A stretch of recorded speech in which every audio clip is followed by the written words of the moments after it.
To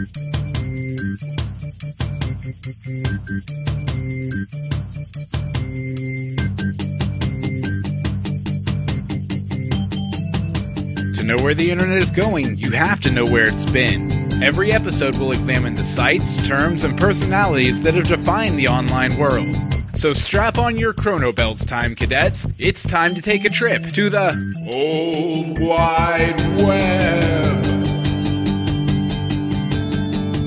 Episode 5. I was a teenage Sysop. Hi, I'm Bill Meeks, and welcome to another episode of Old Wide Web. I'm here to teach you the history of the internet. Whether you're a newbie or an old tech head, I'm going to give you an overview of how the internet evolved into what it is today. In today's episode, we'll be doing things a little different. I sat down on Skype with Bryan Lunduke to talk about his history in the BBS scene, and it turns out there was so much material, he ended up taking over both segments of the show today. So settle back and enjoy some war stories of BBS past and present, and you'll also find out why BBSs are our future. BBS, if you don't know, stands for Bulletin Board System, and if you had a modem in the 80s or 90s, you probably tried at least one. You'd load up a terminal program and dial up to some random computer, where you were presented with a text interface for chatting, playing games, and downloading files. But whose computer were you connecting to? Most of the time, it was probably some nerdy kid. Take one Bryan Lunduke, a software developer and host of the Linux Action Show and Beer is Tasty. Before he started his BBS Who Cares, he thought his life was pretty dull. I was born a very nerdy little boy in a very big city, and well, without BBSs or without the internet, it was very hard to hook up with other nerdy little boys throughout the city. So, you know, we were like isolated little nerdy islands all over the place. So BBSs came to me very, very early on. I started dialing into BBSs when I believe I was about 11 years old, when that's kind of became a thing. It was in the very late 80s there, and I started dialing into every BBS I could find with my old trusty 1200 baud modem, where the text scrolled across the screen at a glacial pace. But I was still very, very impressed by it because, my friend actually had a 300 baud modem, and I thought that's what BBSs were like. You know, beforehand it was isolated. It was lonely. It was for a nerdy guy in a bedroom. You were all by yourself. BBSs changed all that, and that was pretty exciting at the time. BBSs were like little communities for people who felt cut off, like Facebook without your grandma. Computers were coming into everybody's homes, and for kids like Brian, the new machines held infinite possibilities. I got into computers really mostly because I had to. I was a nerdy kid, and the options were limited of the things that I was going to be the most excited to do. I was either going to become an archaeologist and dig up dinosaurs, or I was going to turn into Indiana Jones somehow, which I just didn't see happening because, to be honest, I wasn't that good with a whip, and I didn't think I was going to be able to run or jump as much as Harrison Ford did.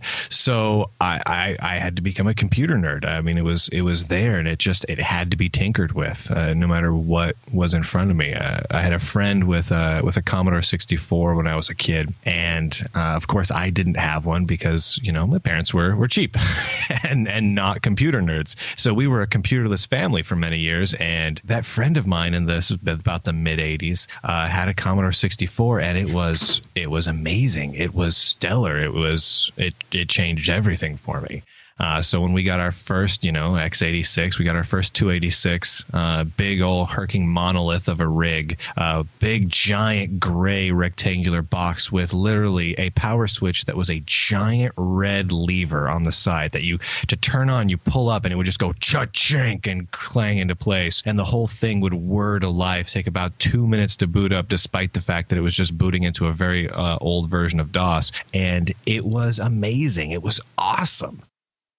Computing just had to be part of what I did. Communicating with computing just seemed all too natural to me. So that was obviously what I wanted to be doing. I wanted to be spending time networking up my computer to other people's computers. I didn't even care why. It didn't matter why. It didn't matter what the results were so much as we had to do it. It had to be done. Well, a trip down nostalgia lane is always fun, but why bother? BBSs are pretty old news. Really, Bryan, what's so special about a BBS, and why are we still talking about them 25 years later? BBS is still maintain a draw to me that may have disappeared for a lot of people. Once the internet came along, a lot of people saw BBS as archaic, and you have these little text-based terminals, these little ANSI and TTY terminals that people are dialing into, and it's old school. And now that we have web browsers and streaming video, BBS just can't compete on that level. But there's something about the simplicity of it all. There's something about using your imagination and focusing. BBS games are a great example. Currently, you can play World of Warcraft online, and that's great. You can be guild mates with 1,000 of your buddies and storm whatever random castle to kill a dragon. It's very exciting. The graphics are very, very cool, and it looks very, very awesome. Or you can play an old BBS game that is a very simplistic thing. The Legends of the Red Dragon, Exidilus, Usurper. There's all these old games that many people probably won't even have heard of, but they're simple. They're text-based. They inspire you to imagine what the world is like, and they encourage your interaction with other people more so than even the current modern games, because that's really all there was. When you hop into, say, a game like Legend of the Red Dragon, Legend of the Red Dragon is huge, and everyone on a BBS played this game all throughout the 80s and into the 90s. There was so little to do in the game that you had to interact with people, and the crazy thing was there was very few ways that you even could interact with people, but we found a way. We made it work, and we forced ourselves to interact with all the other people on the same BBS, and it was very exciting. The other real big thing is kind of stemming from that is the aspect of a community. Back in the day, I mean, we didn't have DSL lines and cable modems and Fios and everything else. We just had really slow analog modems, in some cases the kind that you literally pick up your receiver and your handset and put it into a cradle in order to be able to dial up. And that was your connection to what? To what exactly? You were connecting to literally some guy about 2 miles down the road from you, to his den or his basement or his mom's basement, which was too often the case, which is my case for a long time. And you were dialing into something local, to something that someone created in their own home. So you were really becoming a guest in their home, in this world that they've created for you and their friends and for everyone else in the community. And it kind of brought everyone together. All of the nerds could just flock to this one virtual place, not all at once, mind you, because usually BBS has only had one line because everyone was very cheap. So you usually had to wait and redial with constant nagging busy signals until it was your turn to get on to a particular popular BBS. But it built this sense of community, literally spawning things like BBS meetups, where people would be like, hey, you know what, let's get together for pizza in real life. And you'd go there. And in this case, I was a kid most of the time. So I'd go down with 2 of my friends who were also kids, and the 3 of us would show up at a pizza parlor that we'd walk or bicycle to. And there would be a few other kids there, but then there'd be like a 30-year-old guy there. Then there'd be like a 60-year-old guy there.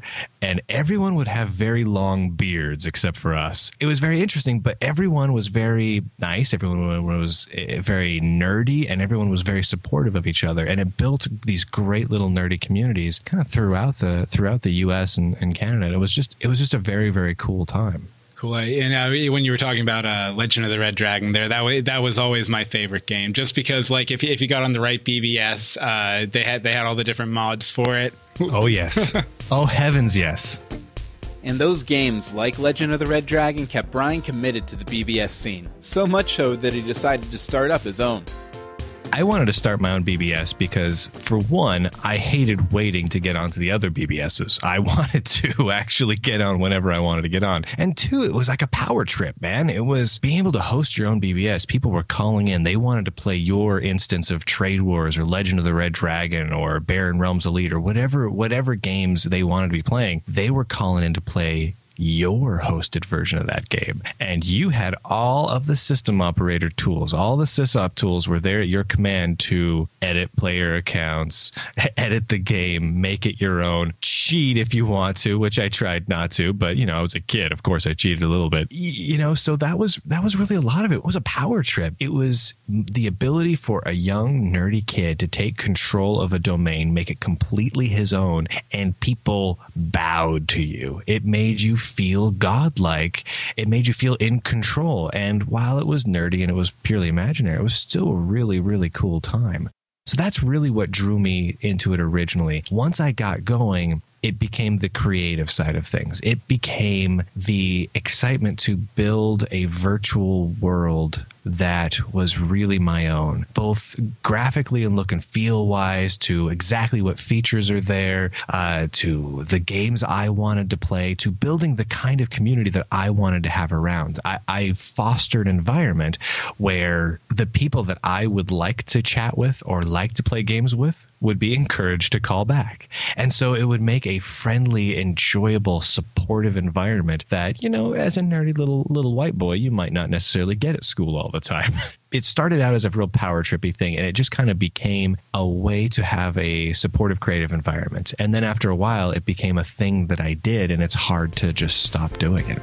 But if you've never been around one, an 11-year-old computer nerd's attention is pretty fickle, which meant the face of Bryan's BBS changed pretty often. I've had many BBSs over the years, and I've tried to always give them a different name and a different style and a different attitude. The first BBS I ever run, it was named Who Cares, but we were young kids and we thought we were being funny and awesome, so we spelled it wrong. So we spelled it like hook, like a hook in your hand, and heirs, like an heir to the fortune. And we thought we were being very funny because it sounded different than it was spelled. And that's what we named it. And that one ran for, a good 2 years or so before that went offline. From there, I had probably 5 or 6 other BBSs, and I could not tell you what most of them were named. I know that one of them had to do with a pirate ship, but I can't remember what it was named. A good friend of mine made some great ANSI artwork for it that I long since lost, that died on an old 386 of mine that went belly up many years back. Well, setting up a BBS was no easy task for a kid on a budget. How does a teenager become a Sysop? We'll talk about everything from software to equipment meltdowns to Star Trek trolls when we come back in a few minutes for part 2.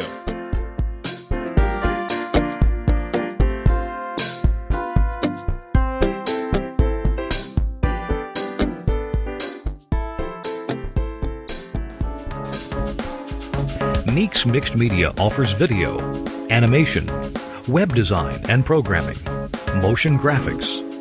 If you have a project involving audio, video, or the web, Meeks Mixed Media can help you. Need individualized attention from a media pro with over 5 years of professional experience? Click on Hire Us at meeksmixedmedia.com or send an email to contact@meeksmixedmedia.com to get started. Meeks Mixed Media. Welcome to now. Welcome back. I really missed the BBS days. Browsing through file lists, deciding if the 1 megabyte JPEG was worth the time it would take to download. The thrill of chatting with anonymous people in your area. Gotta love an organized system in plain text. And don't worry, we'll get back to Bryan's BBS story in just a minute. But before we get to that, let's listen to another one of your first online memories in a segment I like to call Memory Allocation. This one's from a friend of mine, Roberto Villegas. He's the host of the My So-Called 8-Bit Life podcast, which you can find at mysocalled8bitlife.com.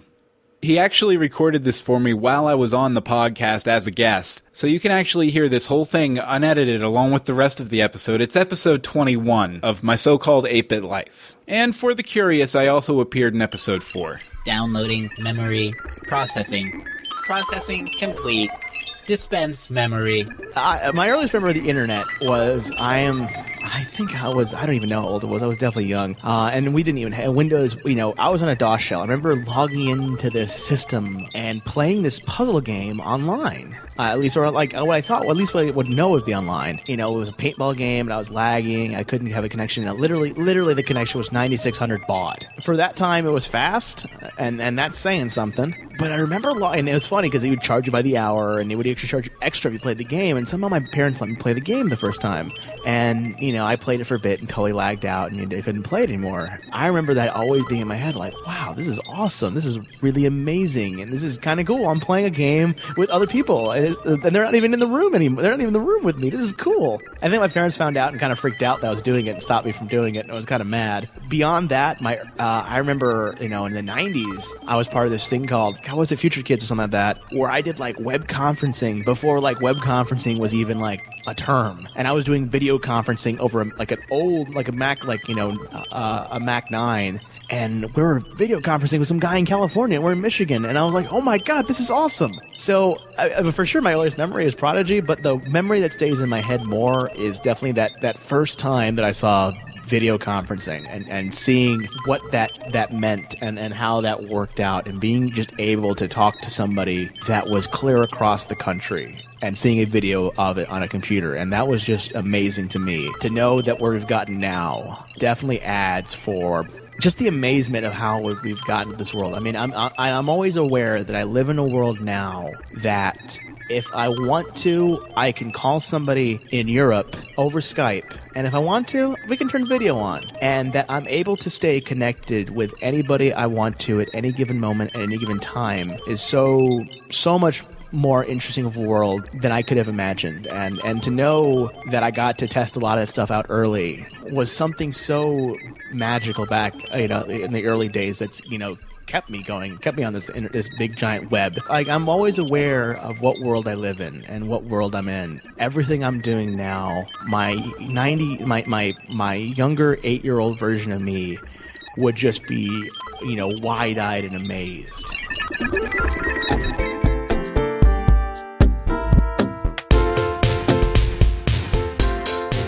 It's time for part 2 of our in-depth interview with BBS enthusiast Bryan Lunduke. When we left Bryan's story, he'd decided to create a BBS. Being as geeky as I am, I had to get a breakdown of his setup. First BBS was run on a 286 with 640K of RAM and a 50 meg MFM hard drive. Big, whirring, spinning, loud beasts of a hard drive. Back before IDE was ever a glint in our granddaddy's eye. Had an external 2400 baud US robotics modem. Really glorious little beast with a nice little speaker with a little volume knob on the side. It was connected up over the COM port, so it was plugged in externally, and I had it sitting on my desk about 2 to 3 feet away from my bed where I laid as a kid. And I had a nightstand right in between it. And I stretched that COM port cable as far as I could. And I put the modem on that nightstand right next to my pillow where I slept at night. And this is ridiculous, but after a while, it became a soothing way for me to go to sleep at night. I turned the volume knob almost all the way down. And so that traditional modem dial-up connection carrier tones, that I'd hear that and I'd be like, yeah, that's awesome. That's my BBS being cool and being used. And it was a reassuring thing. So that was what I was running there. It was running under DOS. That was the OS at the time, which was just atrocious. And I was running that BBS under a BBS package called World War IV, WWIV, which was fairly popular at the time. There's a lot of big BBS packages. I mean, from Wildcat to Virtual Advanced and Major and all the other big ones. But I was running a World War IV at the time. Later on, I moved over to VBBS, Virtual BBS, and ran that for years and years and years. A lot of people wanted to run multi-line BBSs, or if you didn't want to run multi-line BBSs, you wanted to be able to allow one of your callers to be online and you to be online as well, doing something different. And OS2 allowed you to run many DOS sessions at once. It multitasked really well, had all sorts of cool little tools for BBS sysops. And I moved over to VBBS and OS2 and a little 486 that lasted me for years and years and years. Bryan's hodgepodge setup worked, but it wasn't always perfect. He had his share of technical failures while running the BBS. Oh heavens, we had all sorts of technical failures. Almost wall-to-wall technical problems. As you can imagine, since it was an old 286 that we started running it on with an old MFM drive. Well, of course, that MFM hard drive failed. Now, it was only a 50 meg MFM drive, a little 50 megger. And you think, well, 50 megs, come on, that's nothing. But back then, how on earth do you back up a 50 meg hard drive? We have little 5 1/4 inch floppy disks here. I mean, what are we going to do? I mean, and I was on a budget. I was a little kid, and I'd thought ahead enough to back up some of the game files. So like I had a copy of Legend of the Red Dragon running. I backed that up because that fit onto a floppy. What I forgot to do was to back up the actual BBS user accounts database. So it didn't matter that I backed up all these games, all the game information, because, well, there was no user accounts to be tied into, and therefore all the games were kaput anyway.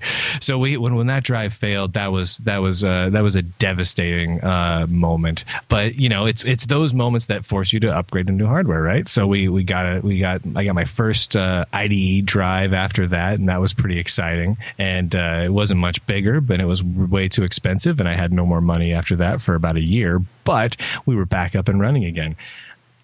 Now, once we made the switch to running a multi-line system, that's when things went very, very horribly wrong, because we were trying to do something that was much more complex. We were constantly running into issues where the entire OS would hang, and we'd be offline, and the phones would just be ringing, or power supplies would fail. This happened all the time. And so what pretty much all BBS Sysops had back in the day was basically what we called a busy switch. If nobody's tried this before, it's still great to do if you've got a standard analog phone line still, which probably 3 people out there do.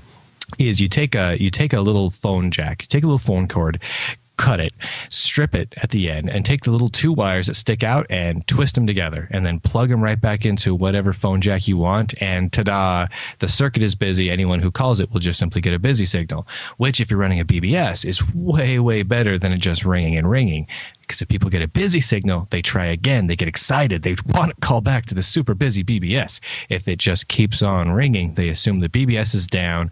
They open up the paper, their local paper that has the list of BBSs in it, which every city had one of those pretty much, and they start crossing off your BBS from their list. And that's the death blow to any BBS, is getting crossed off in pen of those little BBS lists that people would get. So BBSs were very localized, and to be successful, you didn't need huge numbers. The maximum number of users on the BBS is really hard to remember how many total people logged in ever.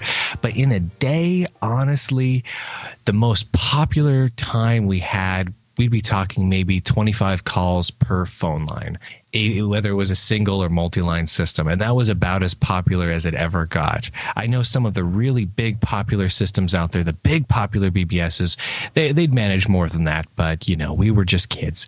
And so we were really happy if we got that number. Normally, really, we were happy if 10 people called in a day.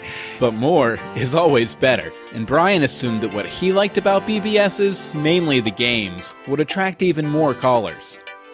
Me and my good friend, who was my co-sysop, we scoured every BBS we could find, downloading every BBS door game that was available. And for those of you who don't know, door games are called door games because there was a BBS package called PC Board back in the day. And PC Board used this file called door.sys. And door.sys basically created basically it's called a drop file. So it says, okay, this guy's calling on this COM port at this baud rate. And so when the BBS would shrink out of memory and it would say, hey, game, load up, it would point at that particular door.sys file and say, hey, door.sys, that's where all the information is. Talk to that guy. And so they became known as door games. So we would have, 80 some odd of these door games, most of which were unregistered versions. So they'd have, limitations, and they'd show big nag screens to all of our users. And that just annoyed the hell out of everybody. But we thought that was going to make us so mega popular because we'd have more games than any BBS ever. And it was going to be very exciting, but it didn't quite work out like that. But having more users than any BBS ever brings its own set of problems. Users make a service worth using, but Bryan realized quickly there were some strange characters on the other end of the line.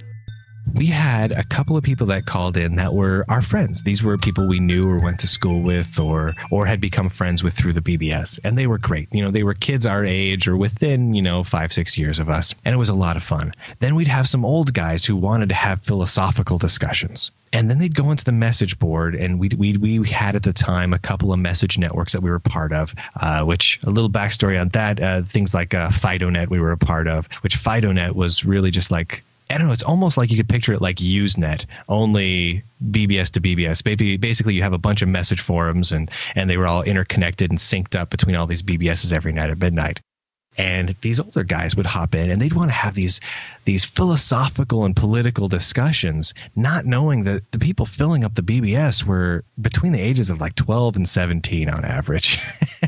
Whenever you have a medium, the internet included, where there's so much anonymity, where someone sitting in their underwear in their room can connect to the world and comment on things, you invite people who may not be all that, how to put this nicely, all that with it, maybe a little nuts.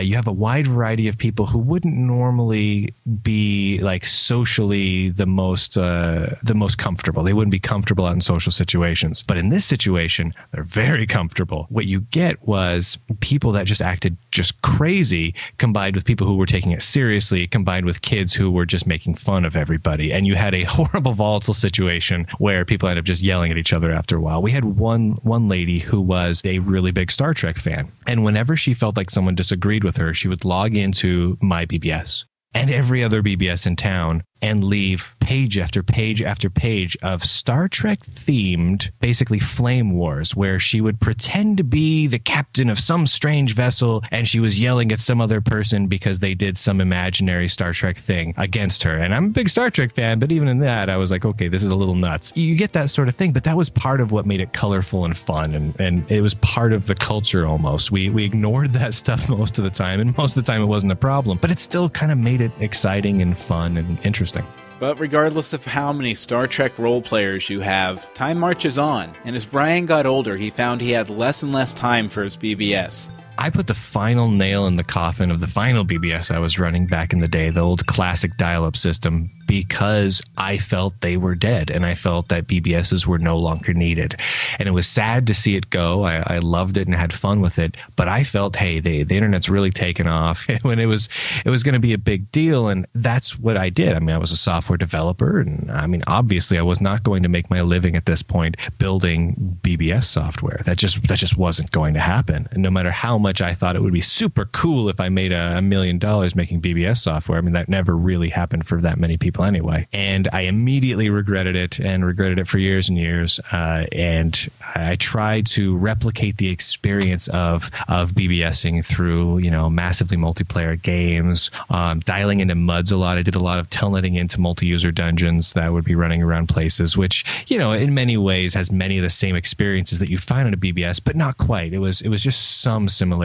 So that scratched an itch for a while. After a while, I got into a lot of things, from World of Warcraft and EVE Online and all the big MMOs out there, and they just never did it for me either. What I wanted so much was to get back to something like, a Trade Wars or something, but I just didn't do it for so many years. And he embraced the internet, got a job, and moved along through the Web 2.0 world. But he couldn't help but feel like something more important was lost when he took his BBS offline. Technology moves too fast. The internet moves too fast for so many things. It's hard to remember the history of the internet all by itself. If you look at where we were at, just with web browsing, just with websites 10 years ago, I mean, it's ridiculous how quickly we forget, how quickly we lose those core experiences. And BBSing is even worse, because once those BBSs go offline, once you shut down a dial-up BBS, that's it. It's gone. It's hard to even search for good screenshots of BBSs.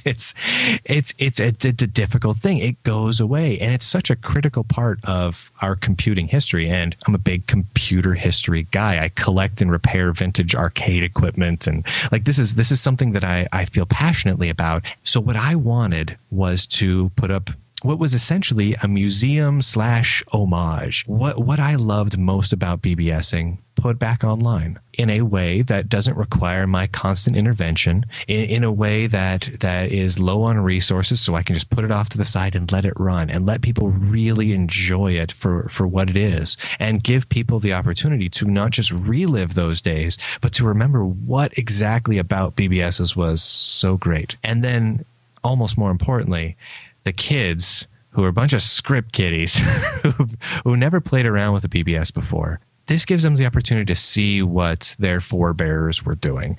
Before Firefox 4 came out, there was, a nice dial-up BBS client with Z modem or Y modem or X modem to download software over a 14.4 modem that was dreadfully slow and with a nice, colorful, animated ANSI interface. Nowadays, I run a BBS that is a 20-line telnet-only BBS running under Arch Linux that is running with Wine and FreeDOS and all sorts of random hackneyed scripts to get it to work. It's running on one of those little Asus EEE netbooks, one of the first round of them. So it's this tiny, itty-bitty little machine that cost me $170 to buy, I think, new. And there are other BBSs out there, but I wanted one that I knew I could just keep running for the next many years and just let it run off to the side on a piece of hardware. It's actually running on an SSD drive with very little RAM. The CPU is actually down throttled, so it runs extremely cool even with no fans. It just sits off to the side and runs, and hopefully will be running for a long time because it is backed up every night automatically using the power of the internet. It's actually backed up to my Dropbox account. I've got a Telnet 20-line BBS running under Linux that's all entirely backed up to a Dropbox account in the cloud and spread out amongst all my machines every night. So it's kind of ridiculous. I put the BBS back up online last November, I want to say, and so it's only been online for about 5 months or so. And I put up a little Flash client so people could go to my website and just connect through the web page, because who installs a Telnet client with ANSI capabilities built for logging to BBSs nowadays? Well, I do, but most people don't. So I have a little Flash client so people can log into it and all that. And I think we passed our 4,000th caller like a few weeks back. So 41,194 minutes of activity, not including myself, which who knows how much that is. Since the BBS went live in November, which dwarfs anything that I ran as a kid, and is almost mind-boggling to me that this little BBS that has no files on it, there's no message networks going to it, it's just some games up and running for people to play old text-based games, and people just flock to it. So if anyone does want to connect over to the BBS, they can do so by telnetting into bbs.lunduke, LUNDUKE.com, or they can just go over to my website at lunduke.com, LUNDUKE.com. That's just my website. Over on the left-hand side, there's a little BBS section where I have my little homage to BBSing, my little historical bit of whimsy, along with a little Flash terminal you can use to just log in through the website, which does a very nice job of emulating all the old ANSI emulations. And mostly we play a lot of Legend of the Red Dragon and Trade Wars. That's what we do on the BBS. We do it a lot. We have tournaments every now and then, and it's just a fair bit of good fun. It's nothing taken far too seriously, because it's a BBS, and taking it seriously would be plain silly at this point in life. Who would have thought 25 years ago that we'd still be using BBSs online today? Kinda makes you wonder what'll happen to the web in 25 years. Will it be a little curiosity tended to by devoted fans like Bryan? Or will the next big thing knock it into obscurity? It's hard to say, but we can only hope that the web's legacy will be protected by people as dedicated, knowledgeable, and geeky as Bryan Lunduke, modern BBS admin.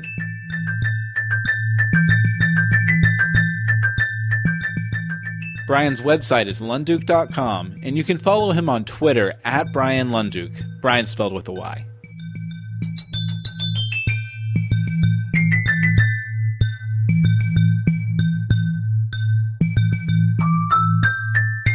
Welcome back.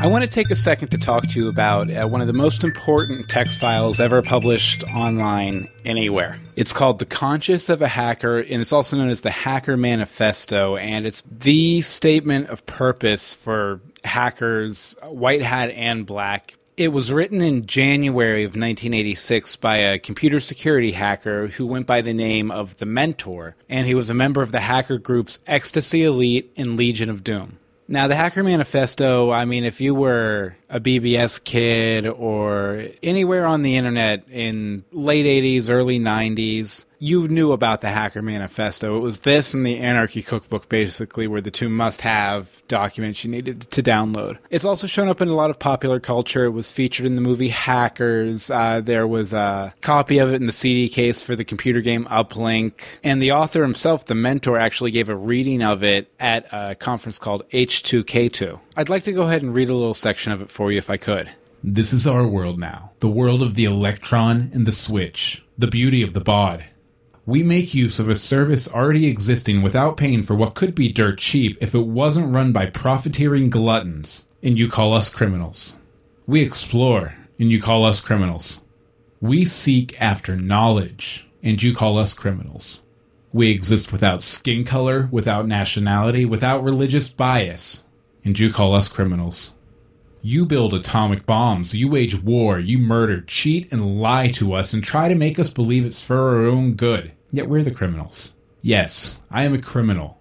My crime is that of curiosity. My crime is that of judging people by what they say and think, not what they look like. My crime is that of outsmarting you, something that you will never forgive me for. I am a hacker, and this is my manifesto. You may stop this individual, but you can't stop us all. After all, we're all alike. Now, I've included a link to the Hacker's Manifesto in the show notes. You should definitely give it a read. It's a very powerful document, very heartfelt, and I think still applies to hacker and just general internet user alike today. And speaking of hackers, why don't we check out and see what we have going on in this week's Progs?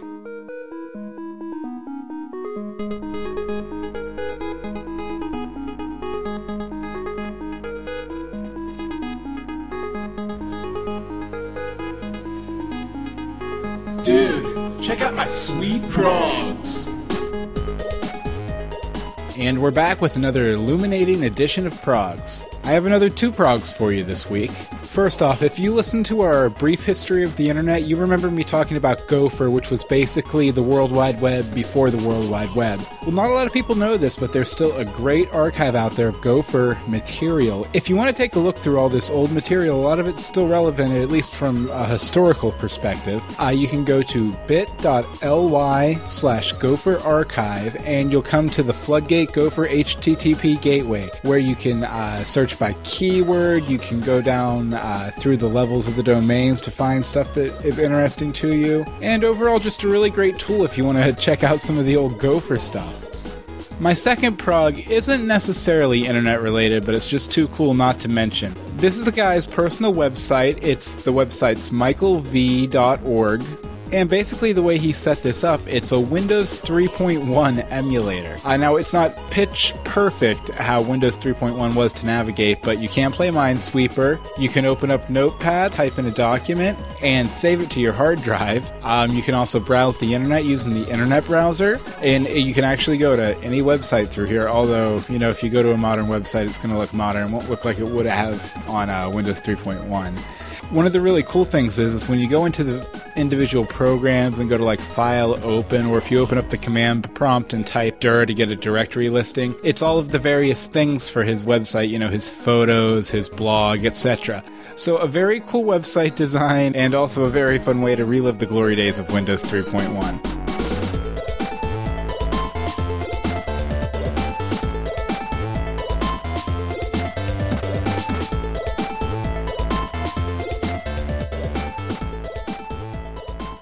Welcome back. For this week's old website of the week, we're going to go to a site. It's not actually very old. The first copy I could find of it was from 2007, but it looks old. It's the official webpage to get tickets for Wheel of Fortune and Jeopardy. You can find it at wheeljeopardytickets.com, and this is an actual by Sony Entertainment site. There's an animated GIF background with stars. There's a little spotlight animated GIFs, and it's just like horrendously laid out. And actually, if you scroll down to the bottom and go to Johnny Gilbert, the announcer, his official website, same thing. Looks like it's straight off of GeoCities. Like, I don't know who they paid to put this website up, but it was definitely too much. Like I said, you can find that at wheeljeopardytickets.com, and you can also check out the oldest version of the page, which is the exact same as the new version, at bit.ly/oldticketsite. And with that, episode 5 is at an end. You can get all our past episodes at oldwideweb.org or by searching for Old Wide Web in iTunes. You want to be on the podcast, right? Well, just shoot us a 1 to 2 minute audio file with your earliest online memory at oldwideweb@gmail.com, and I'll use you in a memory allocation segment. Any story ideas, feedback, suggestions can all be sent to oldwideweb@gmail.com as well. Or you can go ahead and just use the contact form on the website. Finally, you can follow the podcast on Twitter at oldwidewebpod, and you can follow me at Bill Meeks. Well, unless I get distracted with old AOL chat logs, I'll see you back here next week on the Old Wide Web.